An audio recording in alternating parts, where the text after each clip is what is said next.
Jared Polin, FroKnowsPhoto.com, and this is your Spread the word Photo News Fix. This fix is brought to you by Storyblocks, which has been an invaluable asset for us for a super long time. Now guess where we get those very real Nikon, Canon, Sony press people photos from and everybody else's? Storyblocks. Like I said, they're real people. I just don't know them. Storyblocks gives you unlimited access to royalty-free photos, videos, music, sound effects, vectors, motion backgrounds, and so much more. On top of that, they launched a Storyblocks plugin for Adobe Premiere that allows you to search all of Storyblocks right from Premiere. That is such a huge time saver. We pretty much use something from Storyblocks in every video that we make. To sign up today or to learn more, head on over to storyblocks.com/fro. First up, Threads. If you don't know what Threads is by now, you might be living under a rock. Fraggle Rock. Well, Threads has passed 100 million users in under a week and has become the fastest growing app ever. Faster than my app, My Gearvault.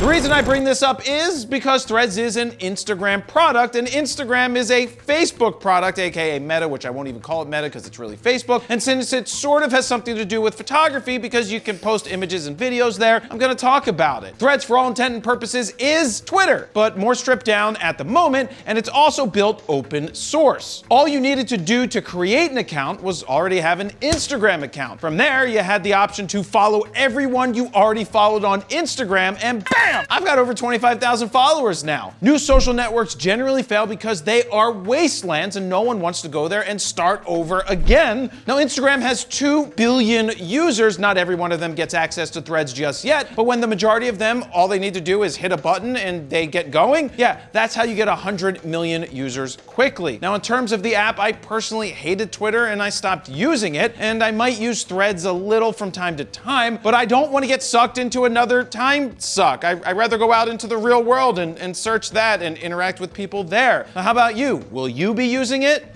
Next up in camera news, are you a Swiftie? No. Did you possibly purchase a special edition Fuji Instax camera in 2018 for the overpriced price of $180? Well, if you answered yes and you still have it mint in the box, you might be rich, bitch! Now, back in 2018, T-Swizzle, my most listened to artist of 2021 and 2022, thanks to a friend of mine who only wanted to listen to T-Swizzle while we made out. Right.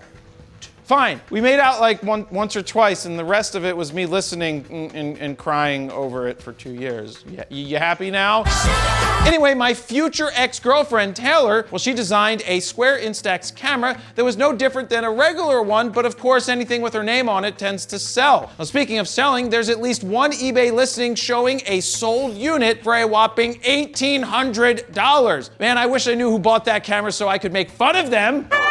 The moral of the story, always invest in Taylor, except if she was gonna promote FTX. Next up in rumor news, Canon Rumors has shared potential specs for the R1's EVF. Now keep in mind, this is just a rumor, but my hope is that Canon will announce the R1's development before the end of the year and start trickling out specs week after week for about 6 months until they finally officially announce it. Yeah, you know, like foreplay. Anyway, the rumor says that the R1 might have 7 million dots squeezed into a 0.7-inch OLED display with 60 to 240 hertz refresh rate, variable refresh rate, 400 nits of brightness, and of course, be blackout free. Now, I think in this day and age, most viewfinders are actually solid, except for the one in the A6700, which we're gonna talk about in a few minutes, because that one's pure garbage, but we'll get to that in just a second. Now, it would be crazy to see a super fast refresh rate with low latency, maybe even have the ability to see the shot before it happens. You know, like future view. What the hell am I looking at? Then I'll never miss anything. Anyway, that's all we have on the R1 right now. Hopefully, we'll have more coming soon. Speaking of soon, it's soon time for you to listen to the next episode of FroKnowsPhoto Raw Talk that comes out every Friday. Just search for FroKnowsPhoto Raw Talk wherever you get your podcasts and listen to us do a podcast. And finally, Sony Alpha Rumors has finally been proven right, even though it took them like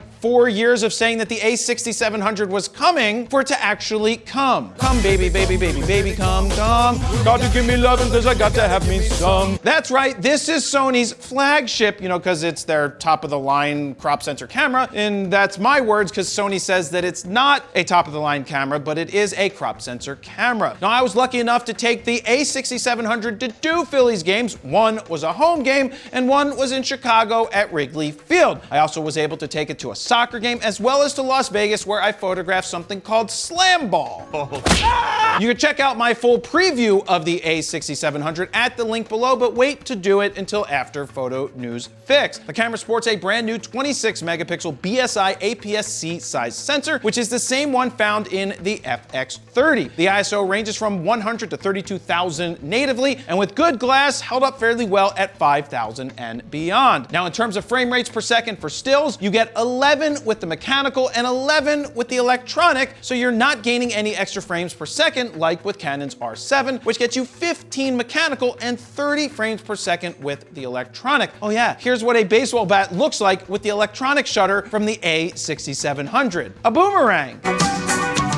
So basically, there's no benefit to shooting electronic with the A6700 other than if you want to shoot silent. There's only one SD card slot, not dual slots like alpha rumors claimed prior to the launch. You've got the new AI processor for autofocus, which definitely was an improvement over the A6600, but I still ran into some jumpy focus from time to time with distracting backgrounds. Now let's talk about that EVF and the LCD flip-out touchscreen. They are both garbage. What do I mean by garbage? The images look like crap when you're previewing or reviewing them. As soon as I got the pictures into the computer, they looked fan-freaking-tastic. The quality from the camera was fantastic, but the viewfinder and the LCD screen are absolute garbage. That's terrible from a company that makes OLED displays. Can you guys please get it right? The video features are similar to the FX30 as well, with 10-bit 422 full-width 4K oversampled from 6K up to 60p, along with 5-axis stabilization, S-Cinetone, S-Log 3, user LUTs, focus mapping, as well as breathing compensation. Now, if this sounds like a camera for you, get ready to drop $1,399 for the body only in the United States,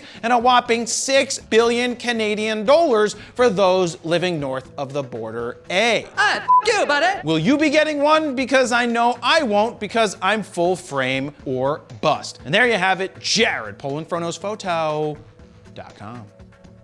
See ya.